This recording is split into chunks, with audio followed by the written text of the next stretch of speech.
You could be seated, everybody.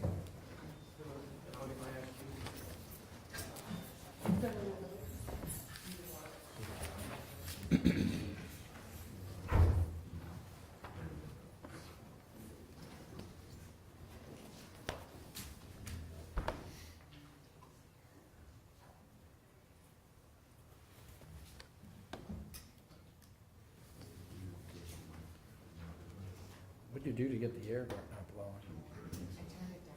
It was really warm in here. Yeah, I can't believe it's been off. Well, it's gonna start again now. Yeah, of course.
So you know you're gonna.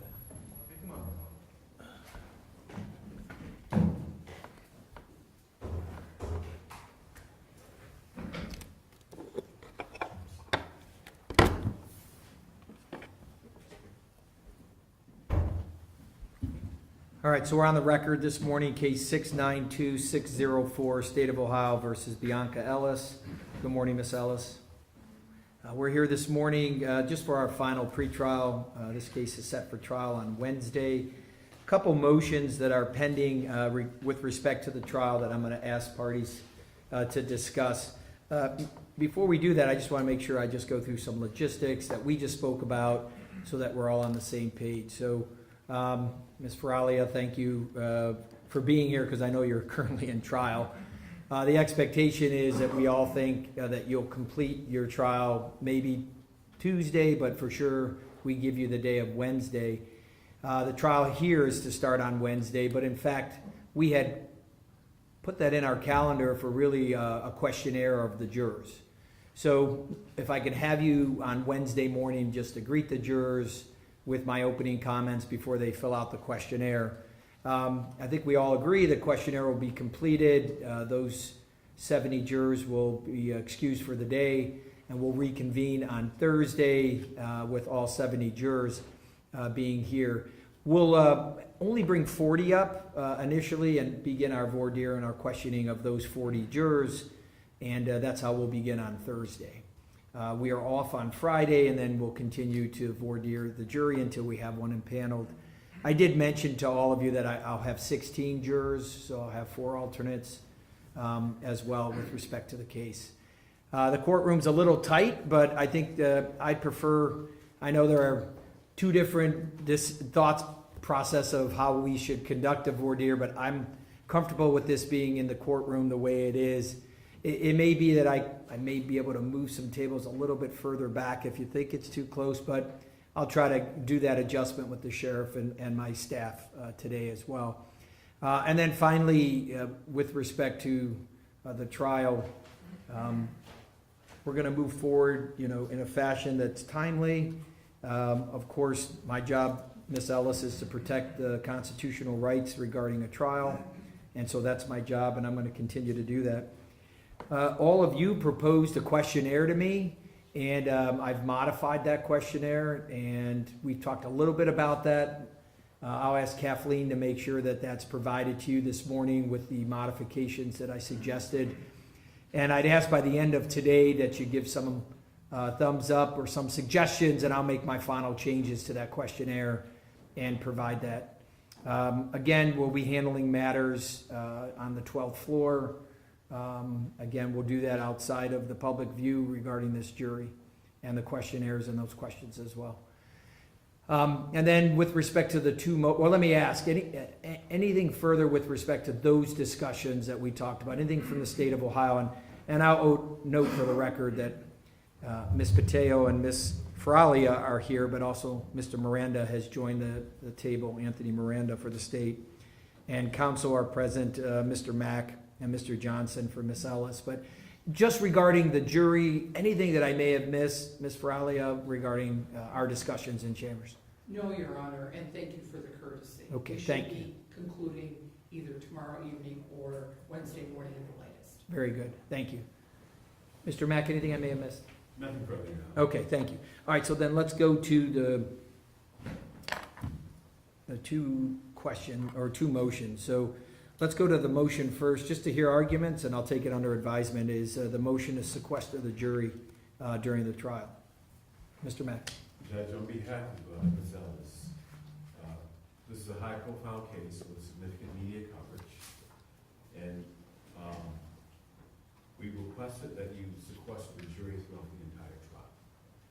And we want to ensure that Ms. Ellis receives a fair trial by making sure that there's no outside influence to taint the jury. We want to make sure that jurors are protected from threats and tampering. We want to make sure that their decision is based solely on the evidence that comes out of this courtroom, rather than what they see through social media, rather than what they see through the coverage of this case. I've tried a number of cases in your courtroom. This is the first time I've ever asked to sequester a jury. And you don't need me to say it. Exhibit A is right here in your jury box right now. This case has had the kind of exposure that I believe is necessary to protect the defendant pursuant to the Sixth Amendment of the Constitution. Juror safety is important, but the integrity of the process is what is most important. No matter what she's charged with, she deserves a fair trial. Now, I understand that there's a burden financially that comes with this. I understand that there's a burden by any juror that undertakes this and want to be a part of this process. But there are other cases that have had jurors sequestered for far longer than what we're asking. We believe that the case should last a week, maybe a little more, I'm not sure, depending on how many witnesses get paired down.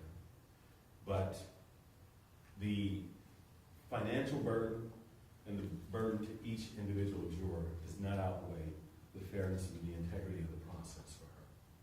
So I've asked that you do it. You have the authority to do it pursuant to Ohio Criminal Rule 24H, and I think it's a reasonable request under these circumstances. Once the jurors have been impaneled, and if you don't do this, then you lost control to manage what may be coverage through social media and other outlets. Thank you. Thank you. On behalf of the state? Thank you, Your Honor. May it please the court. The state recognizes that the court has discretion with respect to sequestering. Sequestering at the beginning of the case is very unusual in this county.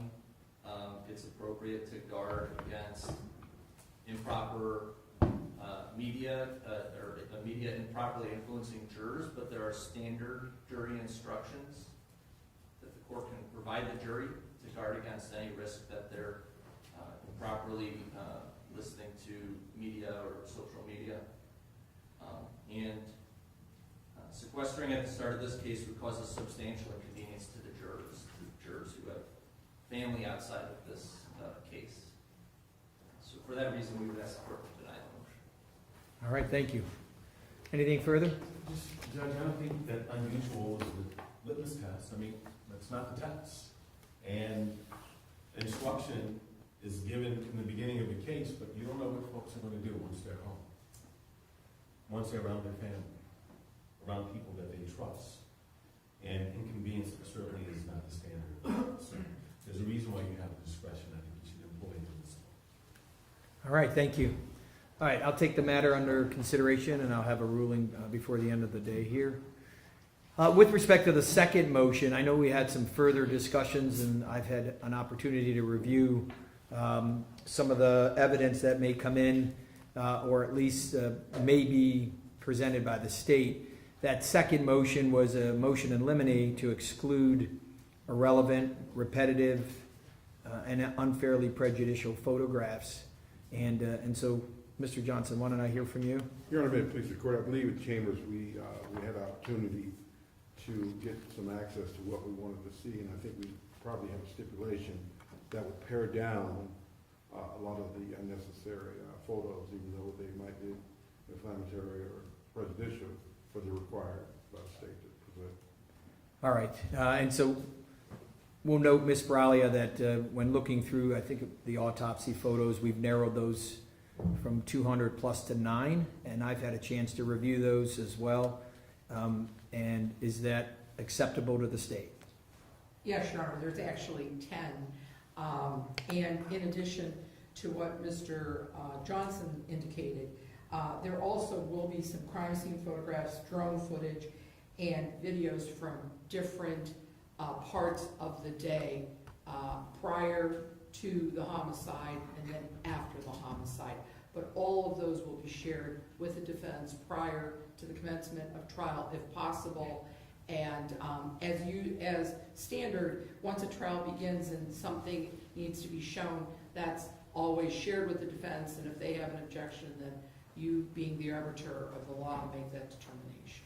Yes, and so at this time, let's start the trial, in a fashion that evidence will be presented. If there's an argument to be made, we can have that argument at sidebar. I'll make a decision during the trial as well. All right, I appreciate your ability to have those open communications, and thank you for doing that as well. So let's go then just some final thoughts. I have signed and executed a media order, and so in the courtroom today, we'll just have one pool camera that'll be in the corner, as opposed to, of course, a number of cameras being in here. It will not interfere with you and your production as lawyers. There's a number of things that the camera crew cannot do, like recording conversations or recording sidebar. With respect to media and witnesses wanting to be excluded from video, I did specifically outline that procedure, and I'm hoping it doesn't happen when I say, who's your next witness, and then you say, well, this witness doesn't want to be videotaped. So it needs to be something to provide me ahead of time so that I can actually have it on the record without the jury being in the courtroom, and then I'll make a decision. And then I can instruct the camera pool on whether they're allowed or not allowed to video. Of course, jurors will not be videoed, and if a witness specifically has opted, and I grant that, I'll allow that to happen. But I want to be able to let media know ahead of time as opposed to spontaneous in the courtroom. So if you could be mindful of that, I appreciate that as well. And then in and out privileges, I did discuss as well. We're not going to allow that movement in and out. There'll be some precautionary means of coming in and out of the courtroom as well that the sheriff has put together for me. And then lastly, I wanted to note that the parties have had discussions at my request about whether there was a potential opportunity of resolving the matter. And I think all of you have had those diligent discussions back and forth. But Ms. Paralia, just for the record, before we begin on Wednesday, there's no mark on the file as far as an offer being made as far as a resolve to this case. Is that correct? That is correct, Your Honor. Nothing has been offered at this time. Okay. But fair to say there have been discussions between the state and Mr. Mack and Mr. Johnson. That is fair, Your Honor. Yeah, thank you. And anything to add to that, Mr. Johnson or Mr. Mack? Judge, in all fairness, we haven't asked for anything. Very good. All right. All right, thank you. And then lastly, for the state, anything before we recess for the day? Otherwise, I think if you are still in trial, Ms. Faralia, the judge is going to give you a chance to at least meet the jury when I bring them down on for the beginning of the questionnaires. So I would see you on Wednesday morning. But anything further that you would want to address with me? Not at this time, Your Honor. Thank you. Yeah, thank you. And again, just whoever's going to follow up with my bailiff regarding the questionnaire that I finalized today as well. And then Mr. Johnson and Mr. Mack, anything I may have missed or anything you want to address before we recess? Not before we recess. All right, very good. Thank you. All right, thanks, everybody. We'll adjourn.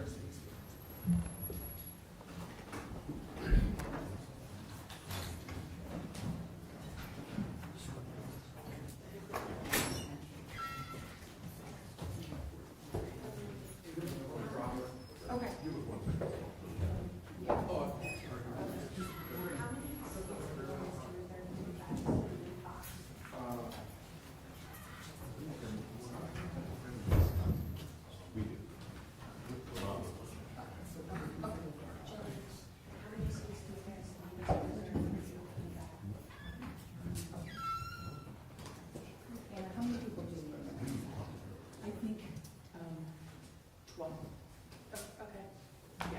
okay.